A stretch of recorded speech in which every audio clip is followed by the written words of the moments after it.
トークトークイルボの日本語。貧乏神と福の神。日本昔話。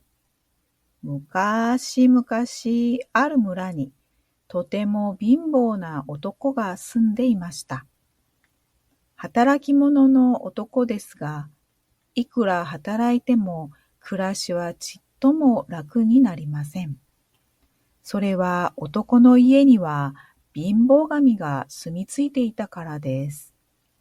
そんな男に村の人たちが嫁の世話をしました。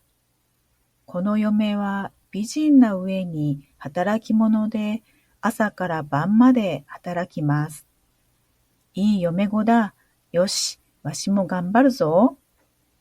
男は以前にも増して働くようになりました。そうなると困ったのは貧乏神です。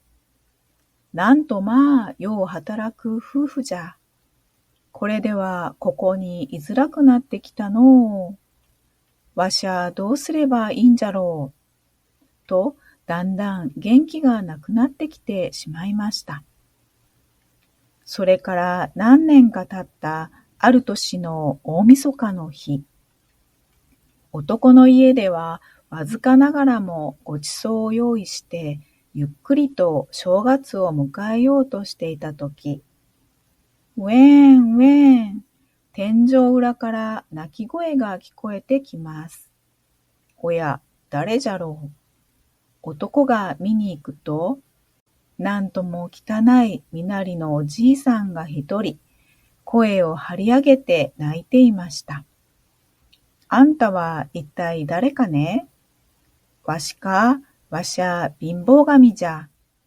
ずっと昔からこのうちに住んでおったのに、お前ら夫婦がよう働くもんで、今夜福の神がやってくるっちゅうんじゃ。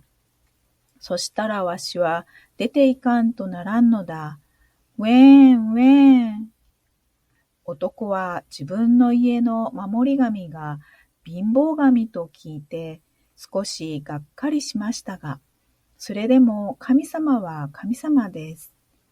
下の部屋に降りてきてもらって嫁に訳を話しました。そして貧乏神がかわいそうになった男はついこんなことを言いました。せっかく長いことおったんじゃ。これからもずっとここにおってくだされ。すると嫁も口を揃えて、そうじゃそうじゃ、それがええ。どこへ行っても嫌われ者の貧乏神は初めて優しい言葉をかけられて、今度は嬉し泣きです。ウェーンウェーン。こうしているうちに夜も更けて、除夜の鐘が鳴り始めました。これが神様の交代する合図です。その時、トーントーントーンと戸を叩く音がしました。こんな夜更けにどなたですじゃ？ガッハッハッハ。お待たせお待たせ。わしは神の国からはるばるやってきた幸福の使い。誰もがわしを待ち望む福の神だ。ついに福の神がやってきました。福の神は貧乏神に気がつくと、なんだ、薄汚いやつめ、まだおったんか。はよ出ていかんと力ずくでも追い出すぞ。だが貧乏神も負けてはいません。何をと福の神に突進しましたが、痩せてひょろひょろの貧乏神とでっぷりと太った福の神では勝負になりません。それを見ていた夫婦は、危ない。貧乏神様、負けるでねえぞ。それを聞いて驚いたのは福の神です。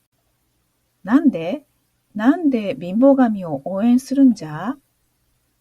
夫婦は貧乏神と一緒に福の神を家の外へ押し出します。わっせ、わっせ。とうとう3人がかりで福の神を家の外へ押し出してしまいました。追い出された福の神は、あぜん、ぼうぜん、わし、福の神よ。中にいるのが貧乏神。